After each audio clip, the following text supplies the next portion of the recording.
Bon, alors on va passer à la deuxième table ronde, après justement l'état des lieux. Quelles perspectives pour demain, quelles propositions, quel engagement à travers vos différentes structures et vos domaines de compétences pour arrêter la perte de la biodiversité dans les milieux agricoles. Donc à travers 5 témoignages, donc je vais appeler Magali Charmet, Luc Janotin qui est là, Emmanuel Vandamme, Isabelle Godringer,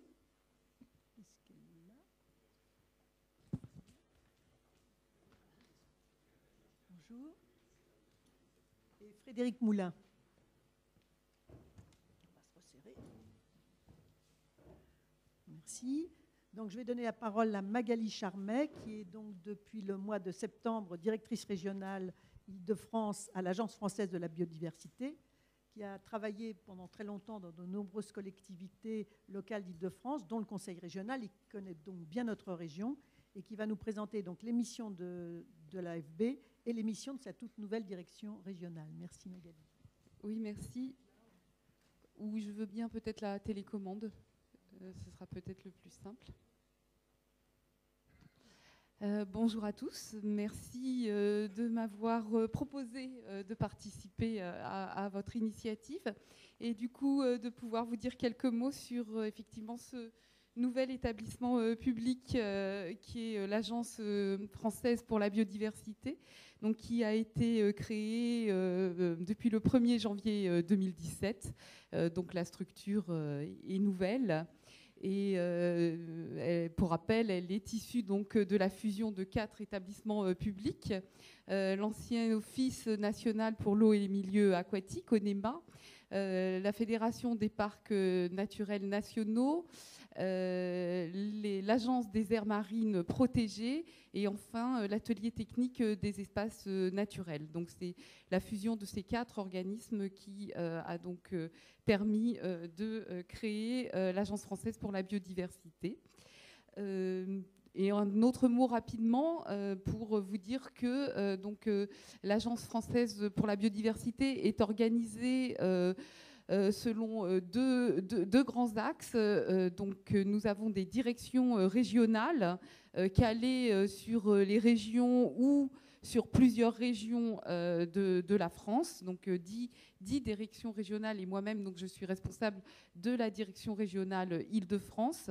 Et puis nous avons des directions métiers qui sont spécialisées sur la recherche, la formation, l'appui aux politiques publiques liées à la biodiversité, mais aussi des directions plus opérationnelles, notamment pour la gestion des aires marines protégées et des parcs nationaux. Voilà, en quelques mots, la nouvelle Agence française pour la biodiversité. Et donc, mon intervention va concerner un état des lieux et les perspectives et stratégies que l'Agence française pour la biodiversité réalise aujourd'hui, sachant que l'état des lieux, j'ai fait un certain nombre de choix parce que je ne peux pas le faire de façon exhaustive en 10 minutes. L'AFB travaillant sur beaucoup de sujets qui ont un lien plus ou moins direct à l'agriculture. Quant aux perspectives, au regard de la jeunesse de cet établissement, nous sommes dans des phases de réflexion sur cette stratégie que l'Agence française pour la biodiversité pourrait développer vis-à-vis de l'agriculture. Ça marche bien. Sur cette diapo-là, je ne vais pas passer beaucoup de temps parce que Maxime Zouka, finalement, l'a développé et ça ne constitue qu'un résumé. 48% des sols du territoire francilien à usage agricole, je n'y reviens pas, on a largement évoqué cela. Les effets complexes, peut-être ce tableau permet un peu de résumer ce qu'on s'est dit jusqu'à maintenant, à savoir que il y a des effets positifs et négatifs de l'agriculture sur la biodiversité et inversement, il y a des effets positifs et négatifs de la biodiversité vis-à-vis de l'agriculture Je ne le détaille pas non plus. Et on a bien aussi vu la question des échelles et que la parcelle, l'exploitation et le paysage sont finalement des lieux spécifiques et présentent des interactions en termes de biodiversité qui sont importants et fondamentales. Et enfin, on peut se poser la question finalement des synergies possibles entre toutes ces interactions et donc du lien notamment avec les infrastructures agroécologiques et là avec un certain nombre de dispositifs qui peuvent aider à mettre en synergie et à favoriser ces interactions positives entre l'agriculture et la biodiversité. Donc, l'Agence française pour la biodiversité s'intéresse à un très grand nombre de thématiques qu'on a évoquées ici également, qui ont un lien plus ou moins direct avec l'agriculture. On a parlé du foncier, mais elle s'intéresse aussi aux questions quantitatives de l'eau, par exemple, au paysage, à la trame verte et bleue, bien évidemment, aux zones humides, aux pollutions, mais aussi elle s'intéresse au dispositif Natura 2000 qui a un lien direct aussi avec un certain nombre de pratiques agricoles, à la pollinisation et au sol dont on a largement parlé également. Et donc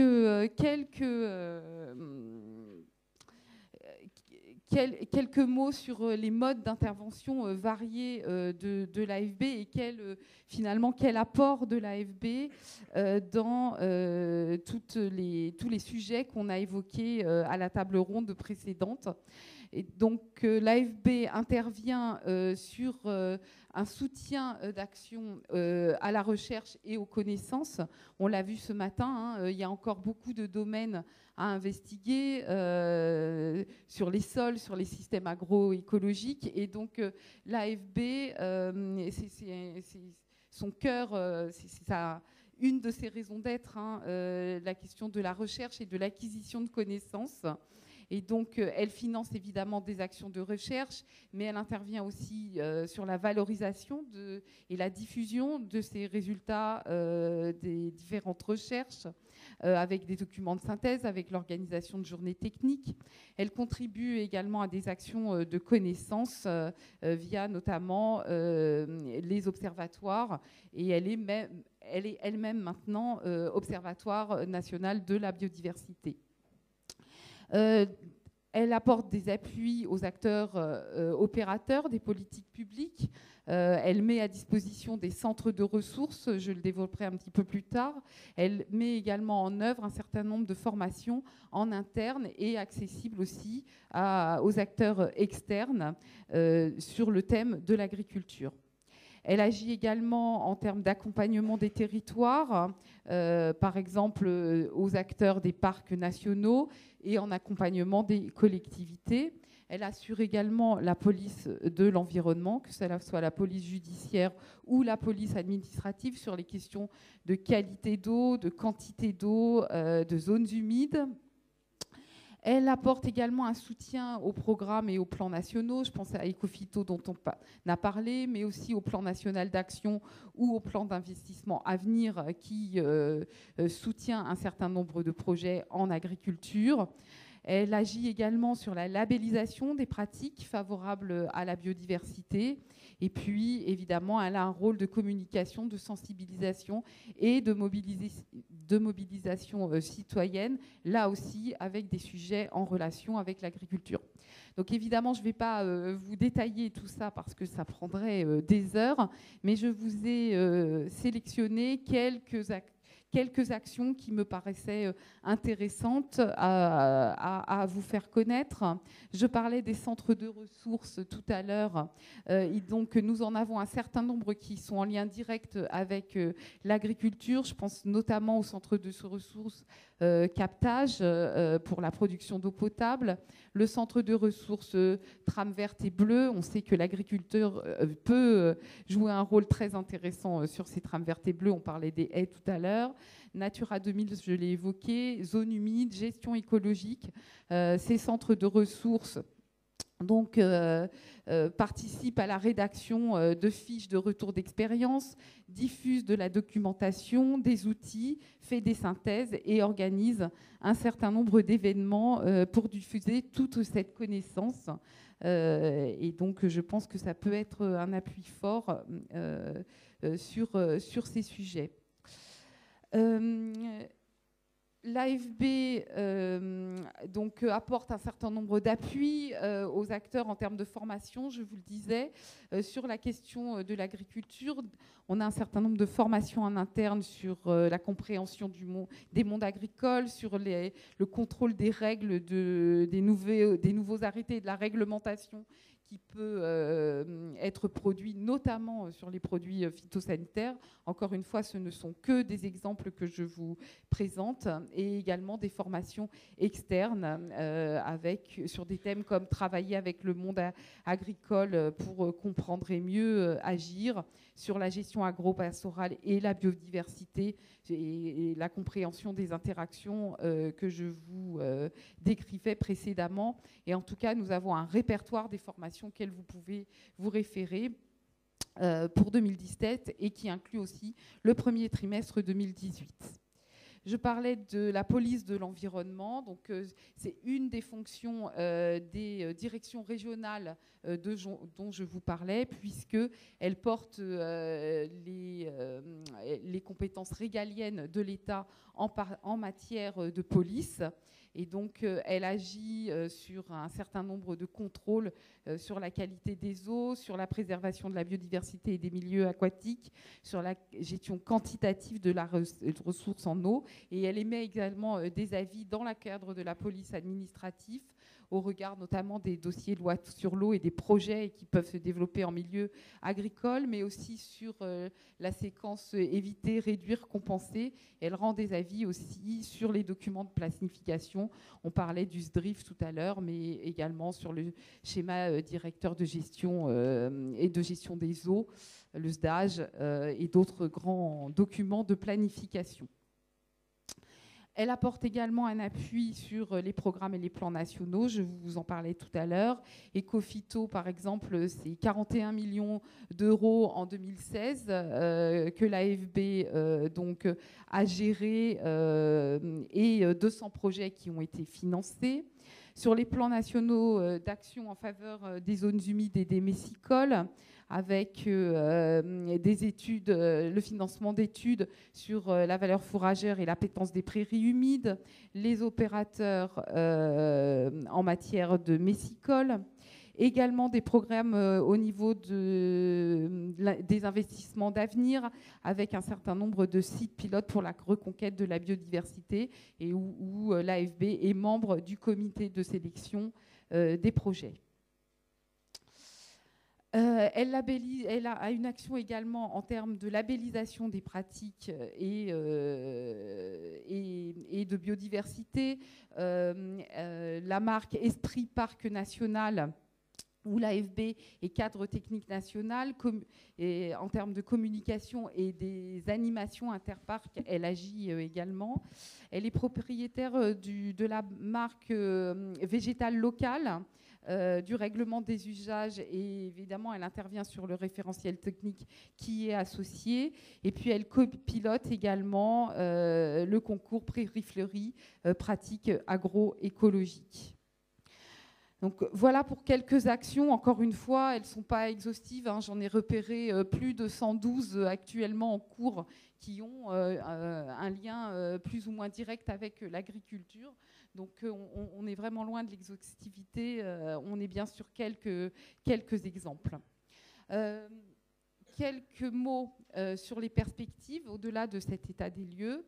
Donc, comme je vous le disais, la stratégie de l'AFB en matière d'agriculture est en cours de réflexion, et elle est engagée sur plusieurs questions, notamment ce qui concerne l'identification des besoins opérationnels. Je pense qu'il est vraiment nécessaire que des rencontres puissent se faire avec les partenaires socio-professionnels pour bien identifier ces besoins opérationnels.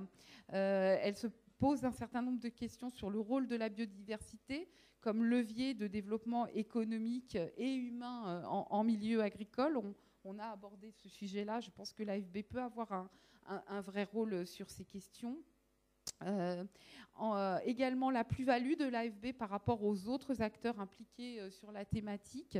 Vraiment le concept, je dirais, de l'AFB, ce n'est pas de faire à la place de, mais bien de faire avec.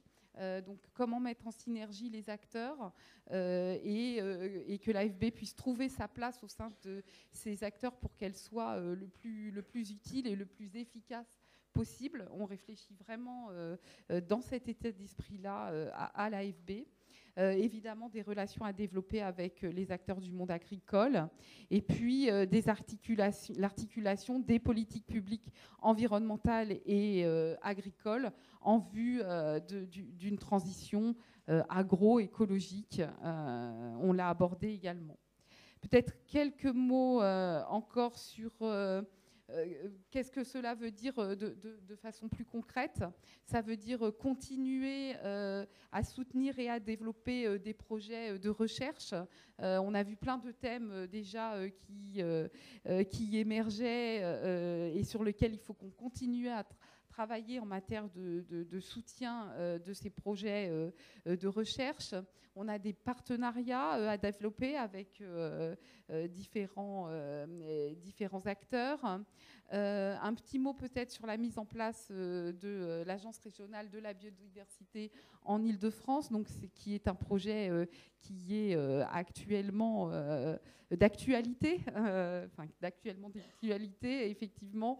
L'ARB Île-de-France donc voit le jour puisque le partenariat qui fonde cette agence régionale de la biodiversité entre l'AFB, la région Île-de-France, donc l'Institut d'aménagement et d'urbanisme, l'agence de l'eau et l'État via la DRIE, le partenariat donc, a été acté dans les différentes instances délibératives de ces 5 partenaires les jours derniers, lundi dernier pour la AFB, donc c'est vraiment tout récent. Et puis, donc, la structure porteuse de cette agence régionale de la biodiversité est en cours de mise en place également. Puisque ça a été évoqué ce matin, donc Nature Parif est intégrée actuellement à l'IAU et c'est bien la structure qui va porter la mise en place de l'Agence régionale de la biodiversité en Île-de-France. Et là aussi, on a beaucoup de sujets de travail qui vont émerger et un des sujets sera sans aucun doute l'agriculture et la biodiversité. Et on a un programme d'action à monter pour 2018 et on pourra bien évidemment envisager quelques actions sur cette thématique. Et puis, encore un dernier exemple où on pourrait être très concret, c'est la mutualisation des retours d'expérience avec l'Agence de l'eau, notamment, et les centres de ressources sur les aires d'alimentation de captage. Et pour conclure, vous dire que finalement, l'AFB a une histoire... un historique avec l'ONEMA sur la question de la prévention et de la lutte contre les pollutions de l'eau et des milieux aquatiques, mais que ce n'est pas une finalité en soi et que c'est sans doute pas suffisant et qu'il y a une vraie volonté de l'Agence française pour la biodiversité aujourd'hui de travailler avec les acteurs et les territoires pour que puissent remonter aussi de ces territoires, des expérimentations, des sites pilotes et beaucoup d'informations et de résultats à faire partager et à faire connaître. C'est vraiment l'objectif de l'Agence française pour la biodiversité. Je vous remercie. Merci beaucoup Magali, merci. On voit qu'il y a du travail et qu'il y a des belles perspectives en vue. Alors maintenant, ça va être M. Jeannotin qui va reprendre la parole. Monsieur Jeannotin, nous savons qu'à partir du 1er janvier 2018, il n'y aura plus qu'une seule chambre régionale en Île-de-France. Donc, un peu à travers votre expérience de président de la commission environnement, vous avez dit tout à l'heure que vous aviez travaillé, donc vous travaillez sur l'eau, la biodiversité, les mesures agro-environnementales. Est-ce que vous pouvez nous dire quelles seront les missions de cette nouvelle chambre régionale sur ces domaines? Merci. Je sais pas, faut un petit temps pour que le...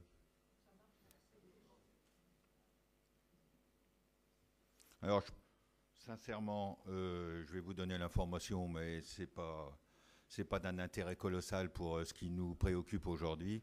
Donc, juste vous dire que à partir du 1er janvier 2018, la Chambre de Seine-et-Marne, la Chambre régionale d'Île-de-France et la Chambre interdépartementale de l'Île-de-France, c'est-à-dire 78, 91, 95 et les petits départements, vont ne faire plus qu'un. Bon.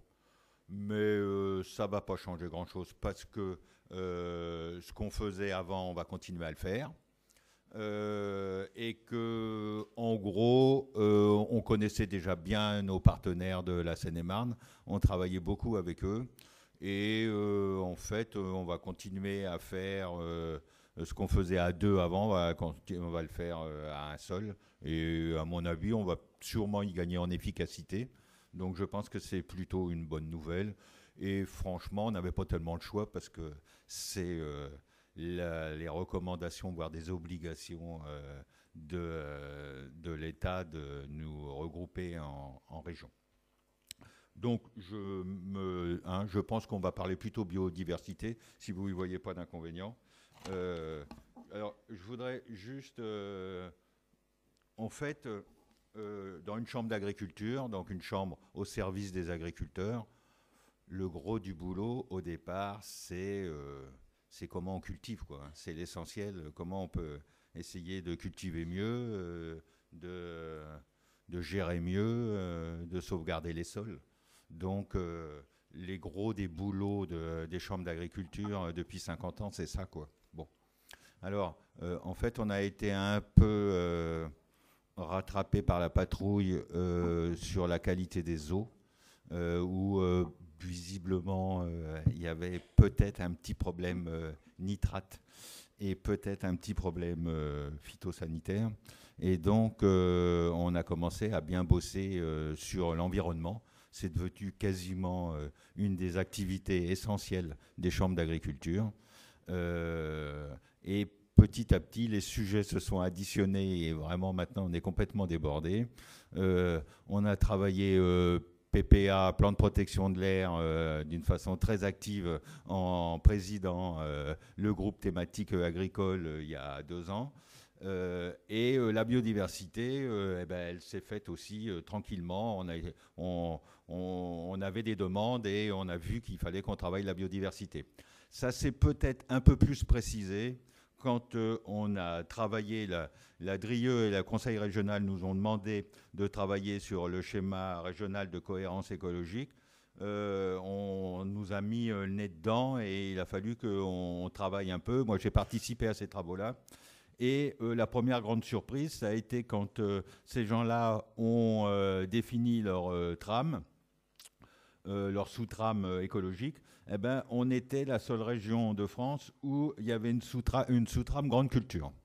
Donc, on nous mettait en termes de on va dire, trame et de biodiversité, peut-être pas au même niveau, parce qu'on est cité quand même en dernier, mais quand même en même temps que la trame arborée, donc la forêt, l'herbe et les milieux aquatiques. Et sincèrement, toutes les autres régions de France nous ont dit partez en courant parce que ça va, pour vous, ça va être que des contraintes. Et puis en fait, je ne sais pas si on avait le choix ou pas, mais on y est resté et on s'est dit voilà. Et en fait, ça a un peu, si vous voulez, fait évoluer notre façon de voir. C'est que il est évidemment, vous avez compris que notre principale vocation, elle est économique.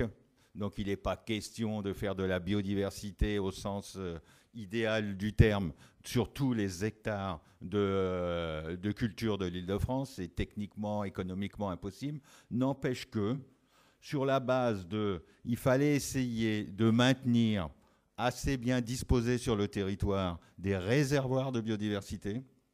Il fallait qu'on travaille là-dessus. Donc sur une exploitation, ce n'est pas 100% de la SAU, mais c'est peut-être 2 ou 3% de la SAU. Et deuxièmement, si ça peut être pas une seule parcelle, la plus mauvaise le long d'un bois, mais peut-être plusieurs bouts de parcelles disposés sur le territoire, les réservoirs n'en seront que plus bénéfiques. Et deuxièmement, une autre notion qu'on a découvert, c'est les corridors. Donc, c'est-à-dire ce qui relie les réservoirs. Voilà.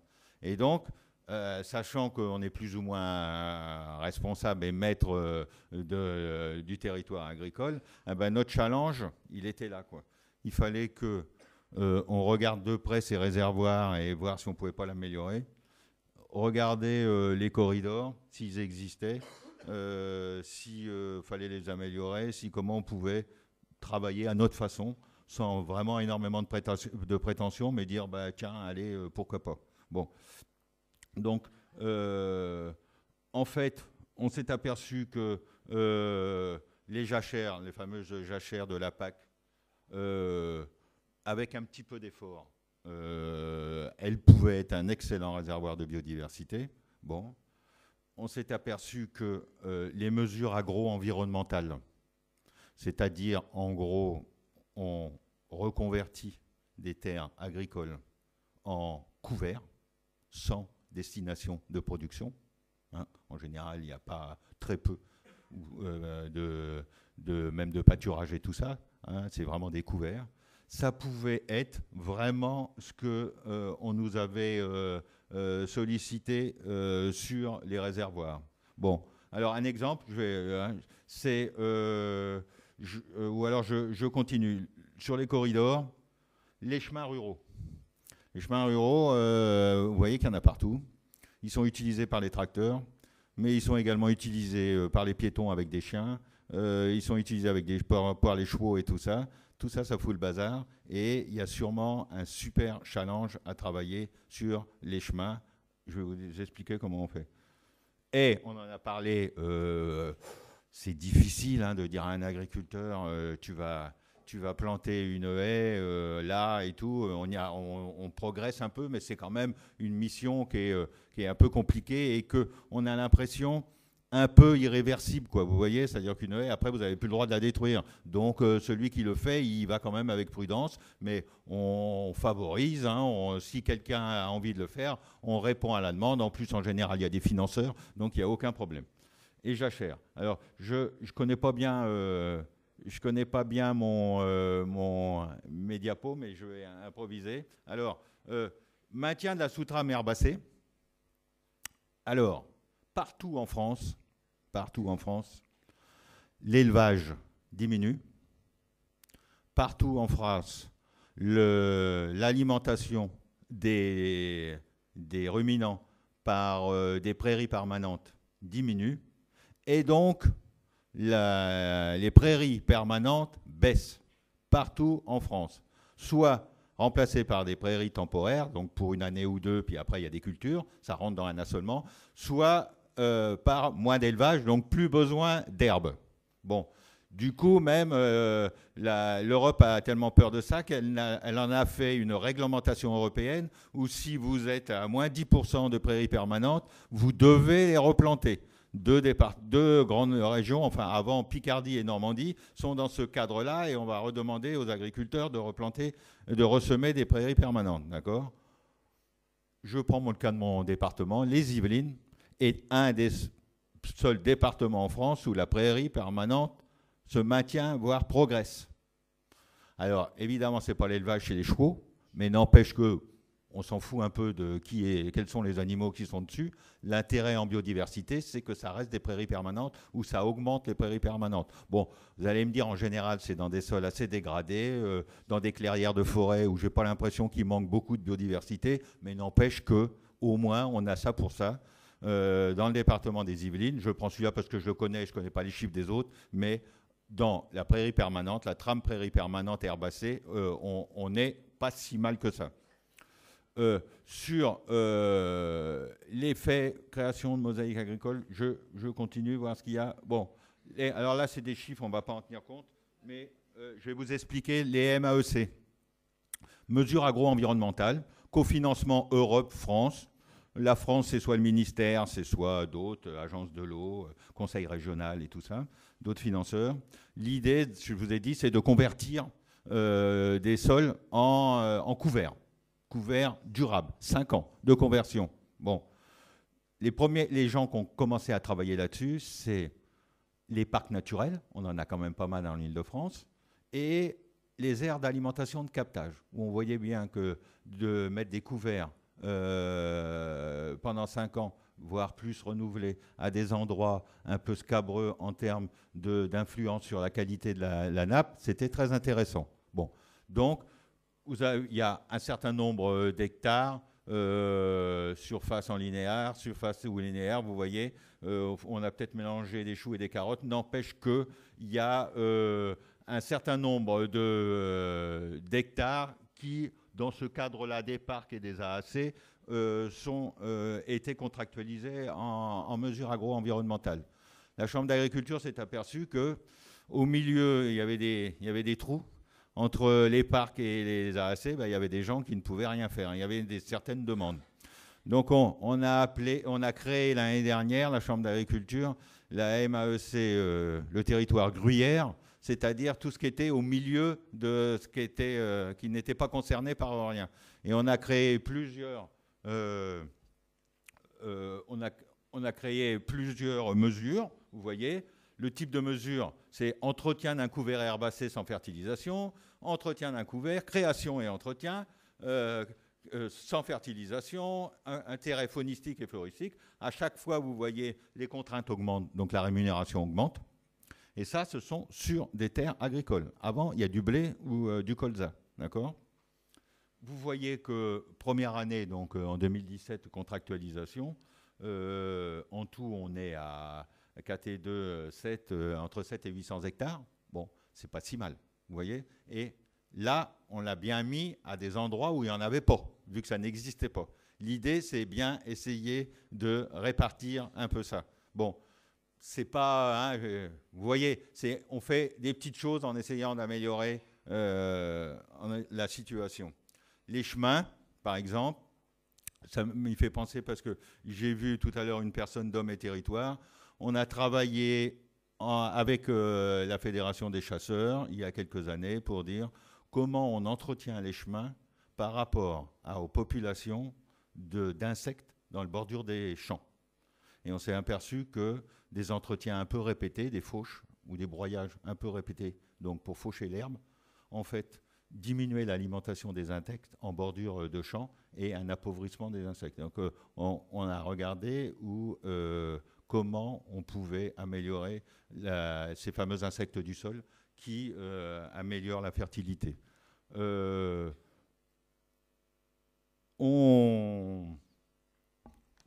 à l'heure, on a parlé de la pollinisation dans un département, et ça va suivre, l'Essonne. On a commencé à faire des formations avec les apiculteurs. On met dans une salle 4-5 apiculteurs et une quinzaine de paysans autour, et on regarde. Les apiculteurs, ils commencent à apprendre comment le paysan il cultive et pourquoi il fait ça et pas autre chose. Et puis le paysan, il va l'après-midi autour des ruches et il récolte le miel et tout. Bon. Et puis le deuxième jour, on trouve plein de solutions. C'est-à-dire que les apiculteurs nous ont dit qu'ils avaient un gros problème de nourriture automne-hiver. C'était surtout ça qui avait plutôt tendance à faire dépérir les populations, du fait sûrement de la pauvreté ou des cultures de moins en moins diversifiées. Et donc, ils nous ont dit on est intéressé pour avoir des couverts mellifères qui prennent le relais là, après la moisson, donc septembre-octobre. Bon, les agriculteurs aux alentours ont dit de toute façon, nous, il y a des endroits où on plante des couverts, où on peut faire... on va calculer localement qu'est-ce qu'on doit apporter comme plante avec les apiculteurs pour passer la période hivernale. Vous voyez ? Bon, on voudrait le généraliser aux autres départements. Voilà des petites choses. C'est pas, vous voyez, c'est pas exceptionnel. Ça sent vraiment des choses qui démarrent avec des moyens limités. N'empêche que, je voudrais simplement vous dire en message, c'est que on est conscient de notre responsabilité dans la biodiversité, dans le maintien de la biodiversité. On en est conscient, on a pris conscience. C'est très dur parce que n'empêche que on a comme mission essentielle de favoriser une activité économique. Et des fois, ça peut être contradictoire. Ne pensez pas que le fait de mettre une haie, après, on n'ait plus d'insecticides à mettre le long du bordure de haie. C'est bien trop simpliste et bien trop improvisé pour que ça soit vrai. C'est des fois même plutôt le contraire. Il y a une pression de parasites plus importante. Il faut sûrement qu'il y ait un équilibre qui se fasse et tout. Mais il n'y a pas d'idée vraiment géniale dès le départ. C'est un peu compliqué. Il faut entraîner des gens qui ont été habitués à faire quelque chose et les faire changer un petit peu dans leur façon de cultiver. C'est un peu laborieux. Nous, on a vraiment envie de réaliser des petites choses comme ça pour améliorer les choses, pour améliorer la situation de la biodiversité. Peut-être que c'est pas 50% en bio, peut-être que c'est pas 25% de couverts ou de prairies, peut-être que vous êtes désolé qu'on réintroduise pas l'élevage bovin en Île-de-France. Sincèrement, ça c'est trop irréaliste pour aujourd'hui, quoi. En plus, souvent les financements manquent. Vous avez vu les MAE. Moi, j'ai contractualisé des MAE en 2015, 2016, 2017. Les 2015 sont toujours pas payés. Donc, vous voyez, c'est difficile à mettre en place. On est prêt à discuter. Si on est là aujourd'hui, la Chambre d'agriculture, c'est qu'on est conscient et qu'on veut participer autour de table. Franchement, si vous avez des instances, et je pense à l'agence régionale de biodiversité, je pense que la profession agricole sera invitée. On est là, on est de bonne volonté. On ne peut pas faire énormément de choses, mais on est vraiment de tout cœur. On essaye de faire avancer à notre niveau les choses. Bon, merci. Merci beaucoup. Tout ça, ça va dans le bon sens. Et il y a une volonté de travailler en commun entre les différentes instances qui sont présentes ici, dont l'Agence régionale de la biodiversité. Et ça, c'est très bien pour l'avenir. On vous remercie. Alors, on va passer la parole à Monsieur Vandamme, que j'ai présenté tout à l'heure. Il va vous présenter son expérience sur le passage en bio de l'ensemble de son exploitation, soit 240 hectares. C'est assez exceptionnel, je dois dire, en Île-de-France. Il va nous montrer que c'est possible et que ça marche même très bien. Merci. Je vais un peu changer mon dispositif parce qu'on va aller directement au but. Ce qui vous intéresse peut-être, c'est de savoir comment sur notre expérience à nous... pardon, je le refais. Quand je suis passé en bio, je ne me suis pas du tout posé la question de l'amélioration de la biodiversité sur la ferme. Voilà. Et tout à l'heure, quand Maxime Zucca parlait, je buvais du petit lait parce que non seulement je me rends compte que je suis passé en bio, mais que je pensais avoir fait le truc le plus grand que je pouvais faire dans ma profession et je me rends compte que j'en suis qu'à la 2e marche et qu'il y en a encore une dizaine à faire. Donc, partez bien du principe que, je vais parler pour moi et quand même pour quelques autres agriculteurs que je connais, quand on passe du système conventionnel au système bio, la première chose qui nous vient à l'esprit, c'est qu'on ne veut plus travailler avec les pesticides. C'est pas dire je vais améliorer la biodiversité sur la ferme. C'est la première chose. Et tout de suite derrière, comme on a pu les pesticides pour un peu booster la terre, là on se rend compte qu'il faut qu'on fasse attention au support de nos plantes, donc ce volume de terre dont vous parliez, à ce qu'il vit dedans et comment je fais pour les protéger. Et là, ça devient un petit peu plus complexe. J'ai adoré ce que vous avez dit. Vous avez dit il faut une émotion. Alors, je vais aller à la slide qui parle de l'émotion. Voilà. Mon épouse, elle est anthropologue de métier. Et quand elle a épousé l'homme, le métier, la nation, parce qu'elle n'est pas française, et tout de suite, elle m'a dit « Ouais, mais il faut faire du bio. » Ouais, mais bon, moi, ma formation, j'ai fait un bac BTS agricole. C'était dans les années 80. On ne parlait pas du tout d'agriculture bio. Et du coup, je lui ai dit non, c'est pas possible. Je ne lui ai pas dit je ne sais pas faire. Je lui ai dit non, c'est pas possible, ça ne fonctionne pas. Et un jour, elle revient à la maison, 2 personnes étaient rentrées dans la cour de ferme pour dire bah, nous on voudrait des légumes bio, on est des citadins de la ville d'à côté, 10 km. Et elle me dit Manu, il faut qu'on leur fasse des légumes bio. Et je dis non, je suis pas maraîcher. Et puis alors le bio, non quoi. Et puis après il y a le choix, soit vous continuez de vivre avec votre épouse, soit vous allez dormir avec le chien dehors. Donc je dis ok, mon père faisait des pommes de terre, je dis on va essayer sur les pommes de terre, on ne prend pas trop de risques. Et on a fait des pommes de terre la première année en contrat avec une AMAP. Et quand j'ai fait le calcul de ce petit carré de pommes de terre, de ce qu'il avait rapporté, et encore je ne parle pas de biodiversité, hein, mais juste de ce qu'il avait rapporté en termes économiques d'abord et social dans un deuxième temps. Je me suis rendu compte que c'était sans commune mesure avec 1 hectare de blé. Alors je parle de ça, c'était en 2003. Globalement, avec 3000 m² de pommes de terre, on gagnait l'équivalent de 10 hectares économiquement, c'était une ressource financière équivalente à 10 hectares de blé. Voilà, c'est juste pour positionner. Et donc, du coup, l'émotion, elle était là parce qu'on avait... d'abord, j'avais mon épouse, voilà.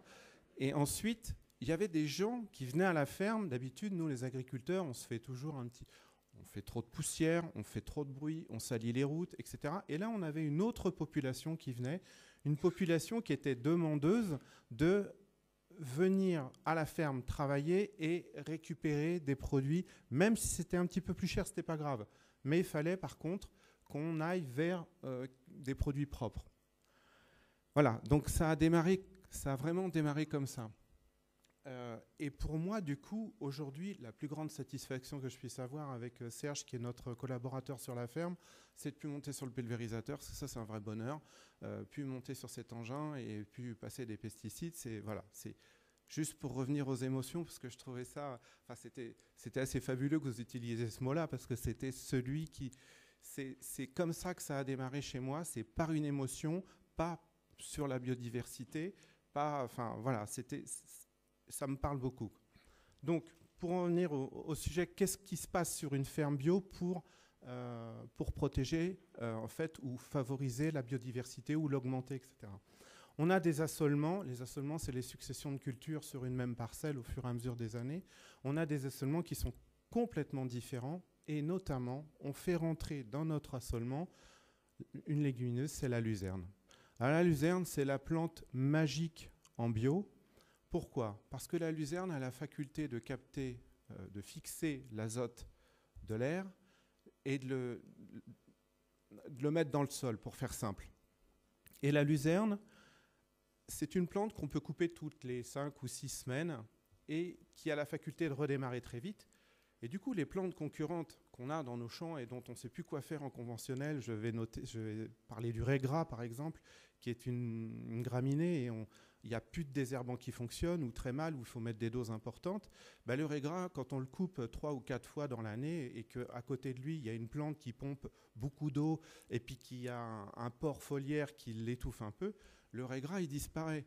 Et les graines qui sont dans la terre de régras, qui d'habitude on les ressort tous les ans en labourant, mais les graines de régras qui sont dans la terre, quand ça fait 3 ans qu'elles n'ont pas vu la lumière, elles meurent. Donc du coup, en important la luzerne dans notre assolement, premièrement, on ne laboure pas le terrain pendant 3 ans, puisque la luzerne reste en place 3 ans. Alors effectivement, elle est coupée du mois de mai jusqu'au mois d'octobre, elle est coupée 1 fois par mois. Et c'est les interactions avec la ferme d'élevage qui est à côté de moi, c'est la ferme de Viltin, donc c'est 400 vaches laitières.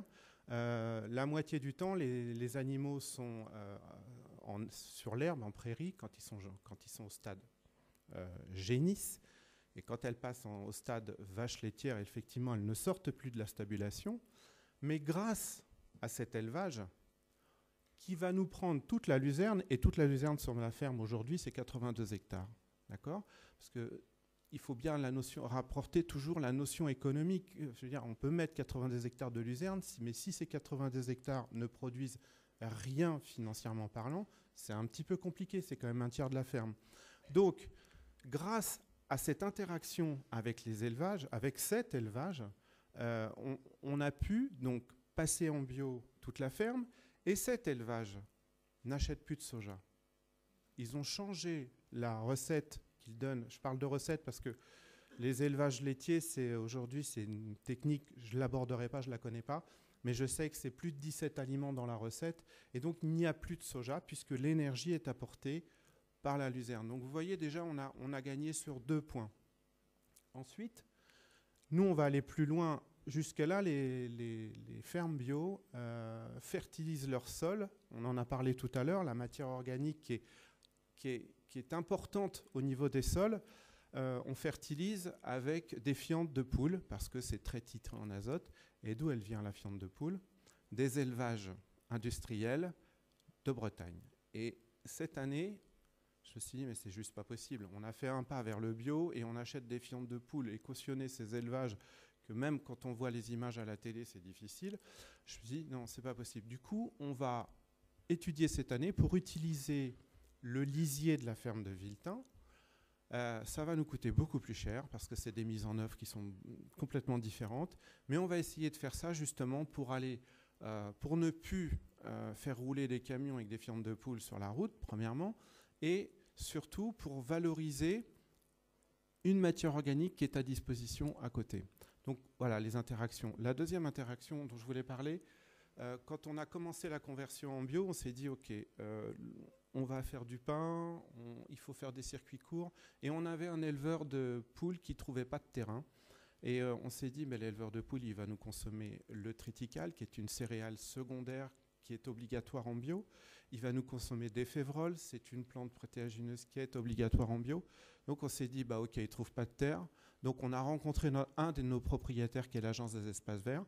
Ça a duré 1 an l'histoire.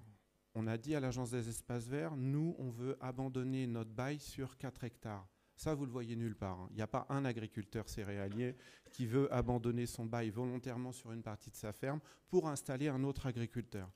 Mais nous, ça nous semblait normal de faire ça, de façon à justement avoir une cohésion dans aussi ce qu'on allait produire dans le futur. Donc, voilà, une des interactions. Donc, je vous ai parlé de l'assolement, je reviens, je suis désolé. Donc, on a 3 ans de luzerne. Pendant 3 ans, on ne touche pas à la terre, on vient juste la faucher. Alors certes, on embête un peu les lièvres, les perdreaux, etc.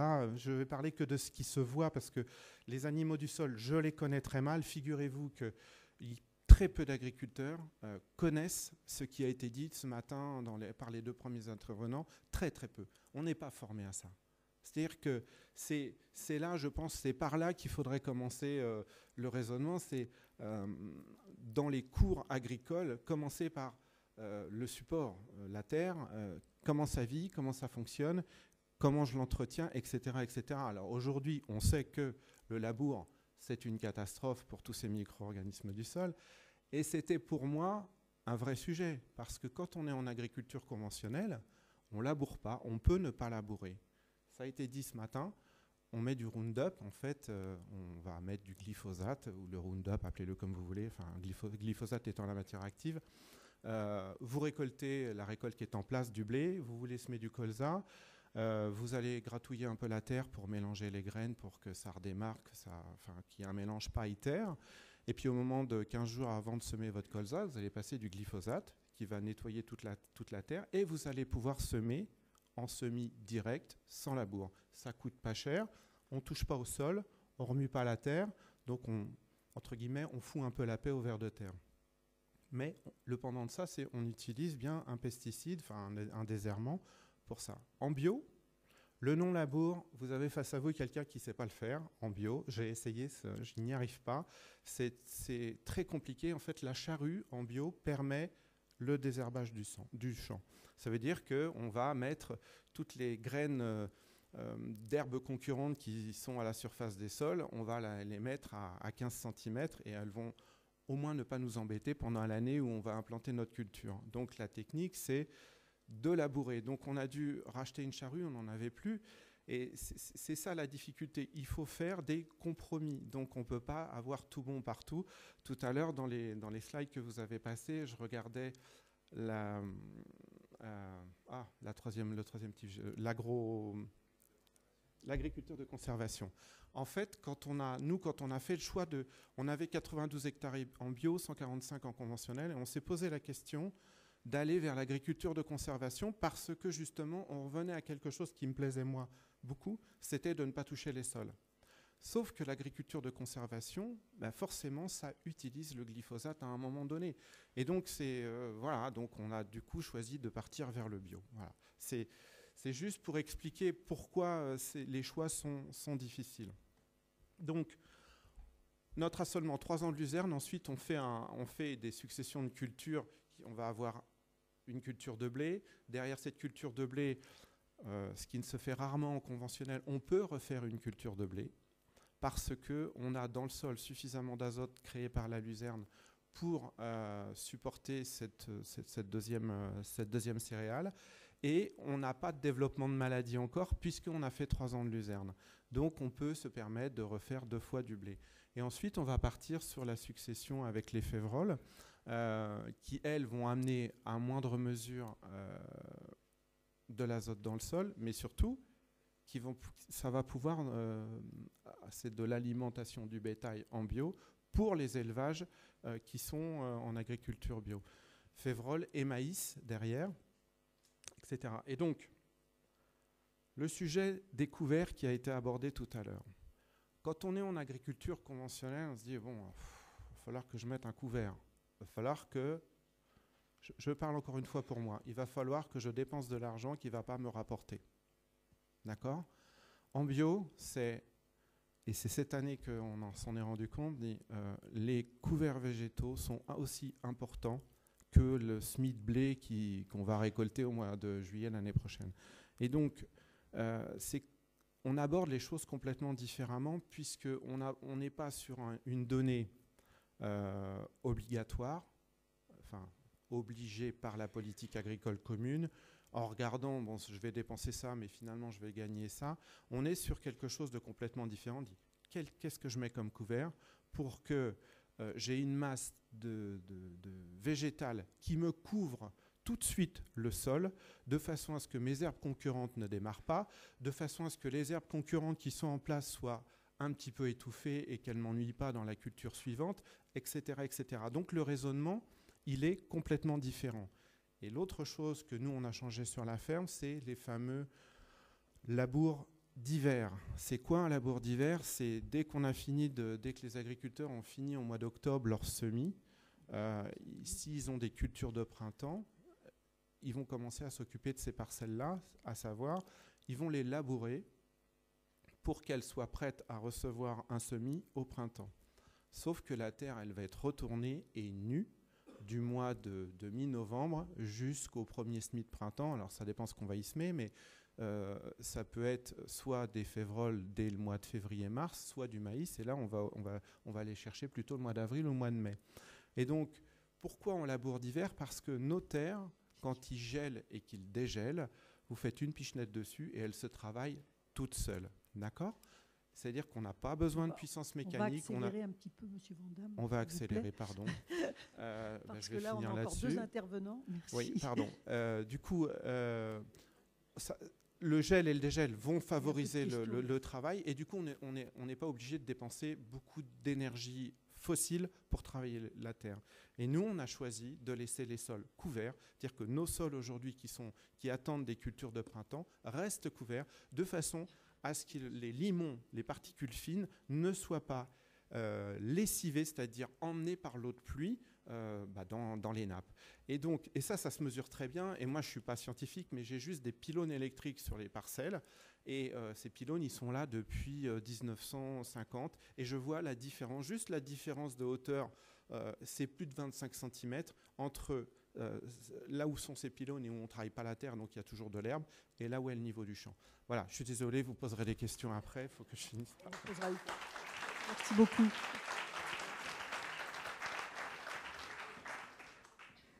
Alors maintenant, on va passer la parole à Isabelle Gonringer, qui est directrice de recherche à l'INRA, docteur en génétique et amélioration des plantes.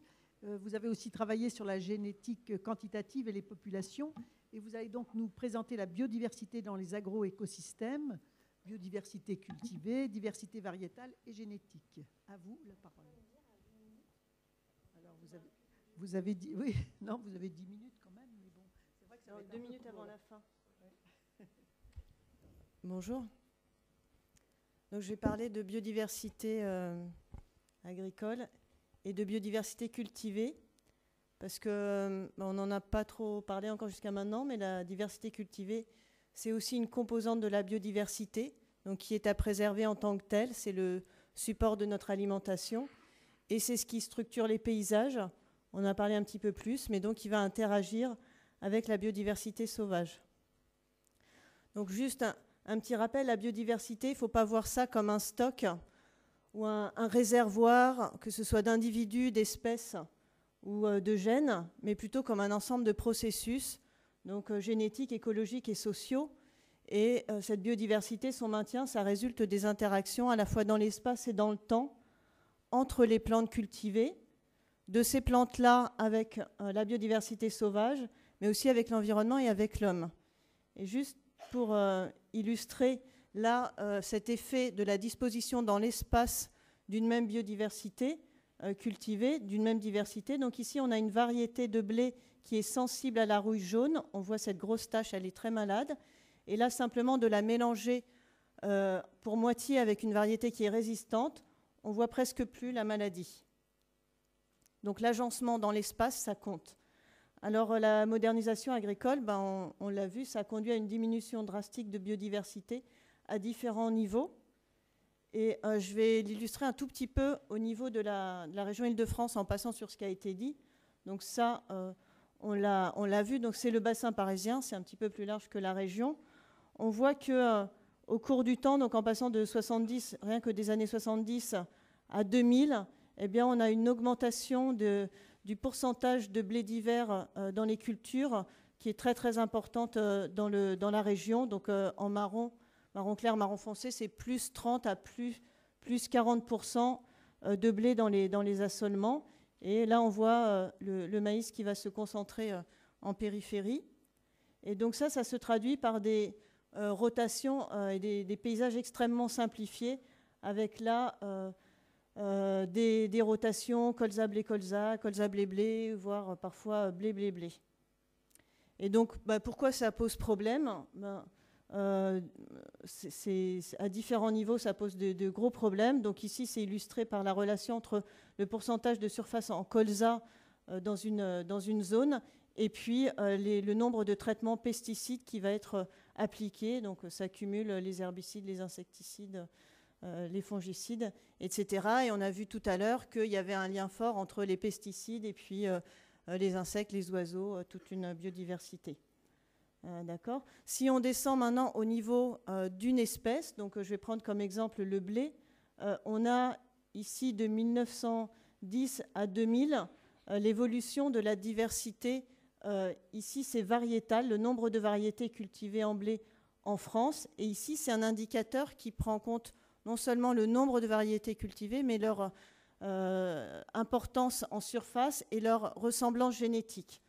Donc on voit ici, jusque dans les années 70, on a une très très grosse chute qui correspond au remplacement des variétés de pays, qui étaient des variétés de type population hétérogène, par des variétés uniformes génétiquement, et également par la dominance de très peu de variétés à l'échelle de l'ensemble du territoire français. Et puis, si on regarde un peu plus récemment, parce que c'est ce qui nous intéresse, ça remonte un petit peu, mais on voit que ça diminue de nouveau. Qu'est-ce qui se passe ? Et là, on va descendre à l'échelle des départements français.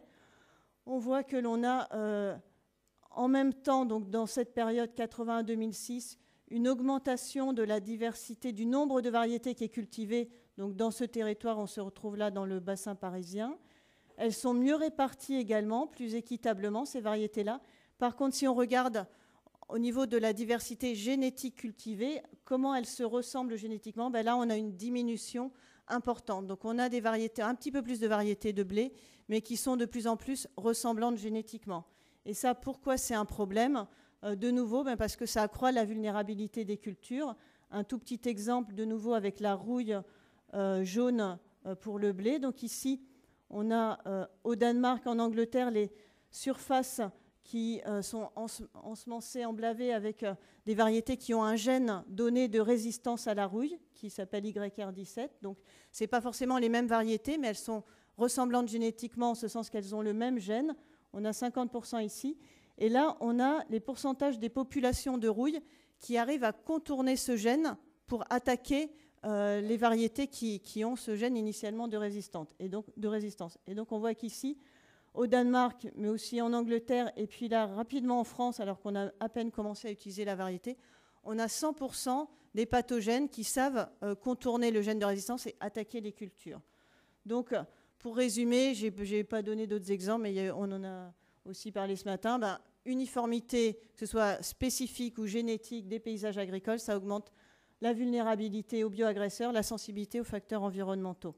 Donc ça, je vais passer parce que ça a été très bien dit, le lien entre les pratiques agricoles et puis la perte de biodiversité des oiseaux. Alors, les solutions, là, on est dans la table ronde sur les solutions. Donc, diversifier les cultures, ça a été dit, pour contrôler les facteurs de stress. Donc, il y a des tas de niveaux pour diversifier, à l'intérieur de la parcelle, autour de la parcelle, les rotations, comme M. Vandamme l'a présenté. Et puis, je vais me focaliser sur, à l'intérieur de la parcelle, est-ce qu'on peut utiliser la diversité intraspécifique comme un levier aussi pour des pratiques plus durables.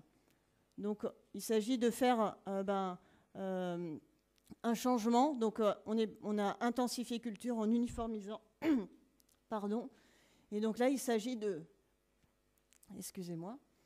d'écologiser l'agriculture en introduisant de la diversité. Merci. À l'intérieur de la parcelle. Donc, comment on peut faire ça? Soit en utilisant des mélanges de variétés ou bien des populations dynamiques qu'on va gérer dans le temps à travers notamment des approches de sélection participative. Et ça implique un rôle accru des agriculteurs dans la gestion de cette diversité cultivée. Bon, je vais passer un petit peu sur les services que rend la biodiversité cultivée à l'intérieur de la parcelle. Ça permet plus de résilience, diminuer les intrants, stabiliser la production. Et si on ressème génération après génération, ça peut permettre aussi de s'adapter au changement du climat, à l'évolution des pressions biotiques. Donc je vais juste évoquer ces deux approches, les mélanges de variétés et la sélection participative de population. Donc l'intérêt des mélanges de variétés de blé, il a été démontré pour stabiliser la production, minimiser les risques, limiter le développement des maladies. Donc dans mon équipe, on a fait une synthèse bibliographique avec une méta-analyse, avec beaucoup de mélanges qui ont été comparés aux variétés pures. On voit qu'on a un petit avantage en termes de moyenne de rendement des mélanges par rapport à la moyenne des variétés pures. On a un petit avantage de 3%. Dans 2/3 des cas, les mélanges sont supérieurs. Et on voit que cet avantage, il est d'autant plus fort qu'on a des pressions fortes en maladie et ça va se retrouver avec d'autres stress. C'est-à-dire que ça peut être, on voit là que les mélanges, ça peut être un levier pour diminuer les intrants et en situation de stress, stabiliser, maintenir la production. Je vais passer un peu dans... Il y a pas mal d'études qui montrent le lien entre la diversité génétique d'une espèce sauvage et puis la biomasse et la diversité qu'elle va supporter en termes d'insectes arthropodes, les herbivores et puis les prédateurs. Donc ça a été montré avec des espèces sauvages. Est-ce que c'est aussi le cas avec des espèces cultivées? Donc il y a quelques années, on a fait une expérimentation où on a comparé dans des grandes parcelles dans une ferme en agriculture biologique, sur la ferme de Villarceau dans le Vexin, des parcelles avec une variété homogène qui est utilisée en bio, Renan, et puis un mélange de variétés. Ici, ce sont les parcelles. Là, pour donner l'échelle, c'est les vaches sur la ferme, les salers. Donc, ce sont des grandes parcelles sur lesquelles on a pu faire des suivis de communautés, que ce soit les adventices ou les communautés, les insectes, les colamboles. Et donc, on a comparé la biodiversité ici en blanc dans le mélange avec la biodiversité dans la variété pure pour les colamboles, différents types d'araignées, les carabes, prédateurs ou herbivores, et puis les plantes. On a trouvé un avantage significatif à cette biodiversité, enfin cette diversité génétique intraparcelle au niveau des colamboles pour la richesse spécifique et au niveau de certaines araignées, et puis pour la répartition, enfin un indice qui prend en compte la répartition de ces espèces au niveau de tous les types d'araignées, avec une tendance favorable aussi pour les carabes prédateurs. Rien au niveau de la flore ni des carabes herbivores. Donc on a un certain impact de la diversité cultivée intraparcelle sur les communautés, sur certaines communautés associées. On a, dans une expérimentation plus récente, regardé la relation entre nourrir les vers de terre avec une litière issue d'une culture pure d'une variété de blé ou de culture avec des mélanges avec un nombre croissant de variétés. Et on a vu qu'il y avait un effet favorable de cette biodiversité dans l'alimentation du ver sur leur croissance et qui diminuait aussi leur mortalité. Donc il y a des liens entre la diversité qu'on va pouvoir mobiliser à l'intérieur d'une parcelle et puis certains indicateurs de biodiversité et aussi qui conduisent à une stabilité. Alors on a conduit depuis quelques années un projet avec des agriculteurs, donc à la fois donc dans le cadre d'un projet ANR à l'échelle du bassin parisien avec 5 chambres d'agriculture, un FDG-DEA, et puis en Île-de-France avec le GAB Île-de-France, avec le soutien de la région dans le cadre d'un projet PICRI, on a conduit un travail qu'on appelait d'idéotypage ou d'assemblage de variétés de blé pour essayer d'optimiser le mélange en fonction du contexte chez l'agriculteur. On a les résultats expérimentaux donc, donc avec les chambres d'agriculture, c'était essentiellement en conventionnel, mais en réduction d'intrants, donc en appui à la réduction d'intrants. On a retrouvé un petit avantage toujours en termes de production moyenne des mélanges par rapport au pur, qui était plus fort en 2016, comme ça a été dit, une année qui a été très difficile pour les cultures en blé, donc un avantage nettement plus fort. Là, et puis ici, là, on a les parcelles en bio, on retrouve aussi le petit avantage. Et puis, les agriculteurs qui voient aussi d'autres intérêts à utiliser ces mélanges dans leurs parcelles, donc un intérêt en termes de stabilité du rendement, minimiser les risques, mais aussi simplifier les travaux, parce que ça va ralentir le développement des maladies. Donc, soit un contrôle complet, soit un ralentissement, ce qui fait que si on est en conventionnel et qu'on veut intervenir, on va pouvoir retarder l'intervention. Ça va donner de la marge de manœuvre pour les agriculteurs et donc ça va aussi permettre d'éviter des traitements. L'autre aspect, donc sélection participative de variétés population de blé avec les agriculteurs. Donc là, c'est un projet qu'on fait avec des associations partout en France, mais on a 2 partenaires ici en Île-de-France. Donc la ferme de Villarceau, la bergerie de Villarceau avec Olivier Ranc, et puis Agrophile là, qui va démarrer cette année, qui est une association dans le nord de l'Île-de-France. Donc avec un objectif de créer des variétés populations qui vont être différenciées pour chaque ferme, chaque contexte, adaptées donc à des pratiques agroécologiques, essentiellement en agriculture biologique, à des conditions locales et au développement de produits de qualité. Et donc ça contribue aussi à une stratégie pour préserver la diversité génétique cultivée à la ferme à travers une gestion dynamique à la ferme et l'appui, la gestion par les paysans. Et puis pour les paysans et les associations, c'est aussi se réapproprier les techniques de gestion et de sélection de cette diversité.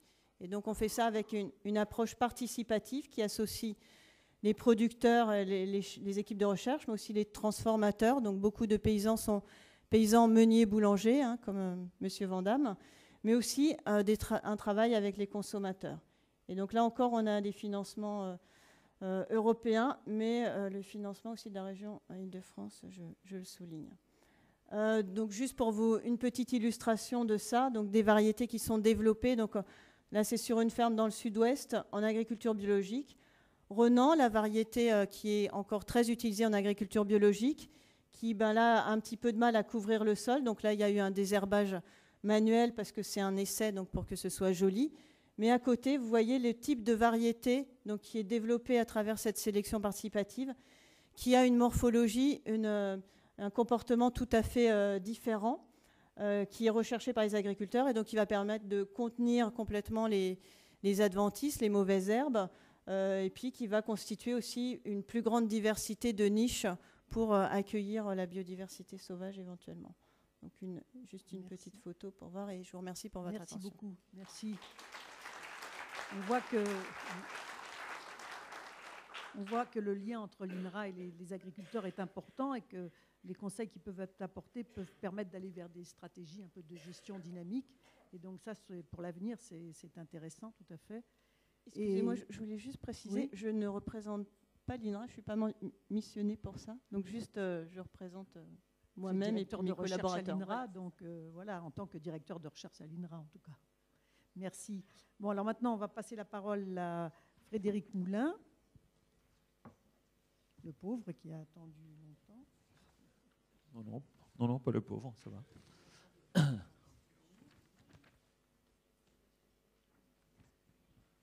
Donc, à travers vos obligations, le passage de gazoduc, comment voyez-vous votre implication pour arrêter la perte de la biodiversité?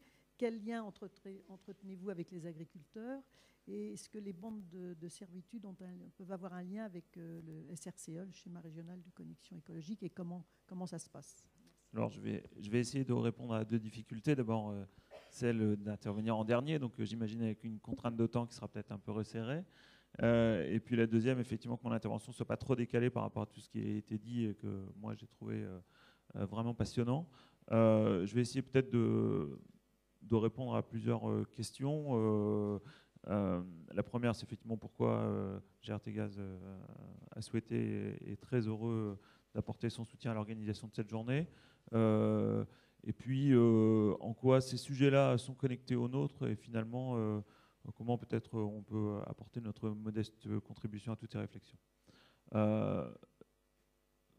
D'abord, c'est dans ce sens, voilà, comme ça marche mieux.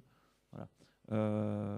D'abord, je vais vous dire rapidement ce que c'est GRT Gaz. Donc, GRT Gaz, c'est une entreprise d'infrastructure qui construit, exploite et développe des grosses canalisations de gaz, qui permettent donc l'alimentation en gaz de la plus grande partie du territoire national. Donc, qui prend le gaz qui est amené à la frontière par l'ensemble des producteurs et des commercialisateurs, et puis qui les emmène vers les grands lieux de consommation, qui alimentent ce qu'on appelle les réseaux de distribution, et puis qui alimentent aussi directement un certain nombre de clients industriels. Je ne fais pas plus long sur ce sujet. Si vous avez des questions, j'y répondrai volontiers. 3000 km de canalisation en Île-de-France, donc simplement pour illustrer deux phénomènes de densité du réseau. Donc d'abord un réseau qui est très dense dans la zone, évidemment la plus urbanisée. On a même une canalisation qui passe sur les bords de Seine dans Paris. Et puis en revanche, une densité moins importante dans les territoires alentours. En tout cas, le réseau francilien, c'est aussi un nœud pour la desserte, pour l'alimentation de toutes les régions qui entourent l'Île-de-France. Peut-être pour entrer un peu dans le vif de mon propos, d'abord donc cette première illustration, à peu près 90% des canalisations qui sont exploitées par GRT Gaz se situent dans des zones rurales ou forestières. Donc immédiatement, ça va nous mettre en relation avec les acteurs des territoires, bien que ce soit pour la construction des canalisations, même si aujourd'hui il y en a évidemment beaucoup moins, mais aussi pour l'entretien et l'exploitation qui sont des considérations extrêmement importantes. Donc d'abord, GRT Gaz et le monde agricole, quel est un peu l'état des relations et des sujets que nous développons ensemble. D'abord, donc, au regard de ce que j'ai dit précédemment, c'est évidemment une relation historique, hein, alors, qui est notamment structurée par ce qu'on appelle le protocole national agricole et qui construit la coopération entre GRT Gaz et notamment l'Assemblée permanente des chambres d'agriculture, qui fait en sorte que, par exemple, les tracés des canalisations soient faits le plus possible en concertation avec les agriculteurs pour être respectueux des activités et pour garantir la remise en état après les travaux. Aussi des activités qui sont liées à la prévention, puisque effectivement, si vous avez repéré dans le paysage des petites balises jaunes, bien, les agriculteurs les connaissent bien et peuvent en avoir sur leurs exploitations, sont moins visibles que les pylônes de nos collègues d'RTE, et en tout cas qui nécessitent un certain nombre de précautions quand on fait des travaux à proximité. Donc ça, c'est le deuxième point de coopération. Là, on est sur les sujets historiques et opérationnels.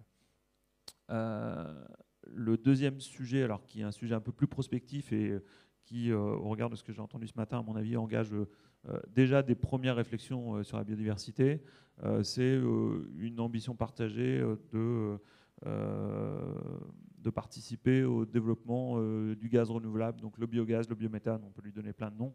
Mais en tout cas, on développe vraiment une ambition très forte pour que aujourd'hui, il y a un objectif de la loi de transition énergétique qui est fixé à 10% de gaz renouvelable dans les réseaux. Nous, on souhaite que dans la programmation pluriannuelle de l'énergie, cet objectif soit porté à 30%.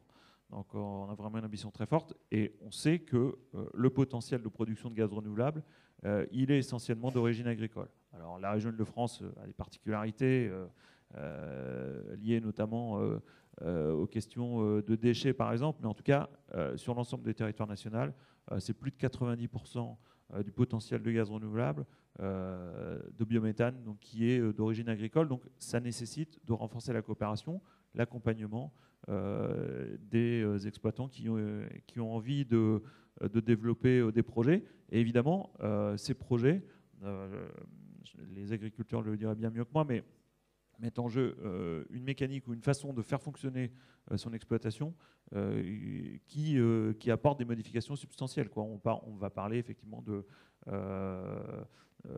comment on ramène le digestat à la terre, par exemple. Et évidemment, là déjà, on va parler de matière organique dans le sol et éventuellement de biodiversité. En tout cas, moi, dans les discussions que j'ai avec les porteurs de projets, on commence à entendre ces sujets-là qui arrivent quand on parle d'un développement, on va dire, équilibré des projets de méthanisation sur les territoires. L'autre sujet, c'est que donc on introduit aussi le sujet de la biodiversité donc dans notre partenariat. Alors il y a une convention, donc la convention que j'évoquais tout à l'heure est en cours de discussion et devrait être renouvelée, je crois, dans les jours qui viennent. Eh bien, on a introduit le sujet de la biodiversité avec notamment le sujet de l'entretien des bandes de servitude. J'en parlais un petit peu tout à l'heure. Pour nous, il y a une nécessité que là où les canalisations sont implantées, notamment en milieu boisé forestier, l'entretien soit fait pour préserver la sécurité des infrastructures. En gros, il ne faut pas qu'il y ait d'arbres de haute tige qui puissent pousser sur les canalisations. Cet entretien, alors, il est fait historiquement par des processus, on va dire, centralisés, assez et uniformes sur l'ensemble du territoire. Ce qu'on cherche à développer, c'est vraiment des coopérations locales pour que cet entretien déjà il soit fait avec les acteurs du territoire et puis pour qu'ils prennent en compte les enjeux de biodiversité. C'est par exemple ce qu'on a commencé à initier avec le parc naturel régional du Vexin français. Alors ça reste encore localisé à certains secteurs, mais en tout cas on réussit avec le parc et avec des agriculteurs à trouver des modes de coopération qui permettent un entretien et de la gestion différenciée de ces espaces. Le point que je pourrais ajouter aussi par rapport à ça, c'est qu'on a une coopération avec le Conservatoire botanique national du bassin parisien, si j'ai dans le bon ordre, qui fait un travail avec nous pour améliorer la connaissance de la biodiversité liée à nos activités. Et dans cette coopération, on a notamment un travail qui va se développer en 2018 sur les espèces invasives, et notamment liées à ces bandes de servitude qui peuvent être un corridor favorable au développement de certaines espèces. Et puis, dans cette coopération, donc, on a aussi les sujets de compensation écologique qu'on essaie aussi d'aborder de façon un peu différente que ce qu'on faisait historiquement et ne pas être strictement dans, on va dire, dans l'application des règles éviter, réduire, compenser. Je vais dire peut-être pour conclure ce que j'aurais pu dire au préalable, mais en tout cas, Jartegaz et la protection de la biodiversité, qu'est-ce que c'est aujourd'hui ? Donc d'abord un engagement qui a été reconnu au titre de la stratégie nationale de la biodiversité avec 4 priorités qui vont, je pense, recouper ce que j'ai dit précédemment, mais qui peuvent aussi être reliés à des sujets que j'ai entendus ce matin. D'abord, donc, faire des bandes de servitude, donc des éléments de la trame verte et bleue. On a fait un travail, donc un chantier national de superposition de nos canalisations et des enjeux de trame verte et bleue. Donc un travail cartographique qui est récent, qui n'a pas encore été exploité. J'ai parlé tout à l'heure d'expérimentation locale, par exemple, sur le territoire du Vexin français. Ce travail général et national, il doit évidemment nous amener à élargir ces pratiques et en tout cas à mieux identifier les endroits où où les sujets de biodiversité sont en lien avec nos activités. Et là aussi, vraisemblablement, il y aura des coopérations à nouer avec le monde agricole. Le deuxième sujet, donc bannir progressivement l'usage des produits phytosanitaires. Alors, on pourrait regretter l'adverbe progressivement. En tout cas, voilà, c'est un sujet que nous engageons. Là aussi, de façon encore ponctuelle, expérimentale. En tout cas, moi, je suis très intéressé pour des expériences qu'on pourrait recueillir pour accélérer cette dynamique. Améliorer la connaissance des relations entre la biodiversité et nos ouvrages, c'est un chantier important. Je parlais de coopération avec le CBNBP, donc le Muséum d'histoire naturelle. On sait que la connaissance, évidemment, est la clé d'entrée essentielle. Alors, on a aussi des travaux sur nos sites industriels, et donc on va continuer à développer cet engagement. Et puis, réintroduire donc, la biodiversité sur nos sites industriels. On a un certain nombre d'exemples que je développerai peut-être pas aujourd'hui. Et voilà. Et donc, pour terminer, juste pour brosser un peu l'éventail d'un certain nombre de partenariats que nous avons, moi, dans ce que j'ai entendu ce matin, il y a évidemment l'idée de coopération et en tout cas, moi je suis très attentif à ce qu'on puisse nous aussi être un acteur de ces coopérations. Alors sur ce tableau, vous voyez Nature Paris, donc, puisque GRTgaz était un des membres fondateurs de Nature Paris. Et GRTgaz, évidemment, continuera à travailler au sein de l'Agence régionale de la biodiversité. Et évidemment, je souscris complètement à ce que vous avez dit. Il me semble que l'agence est le lieu idéal pour mobiliser les acteurs du territoire, et notamment les acteurs économiques et les acteurs du monde agricole. Merci beaucoup.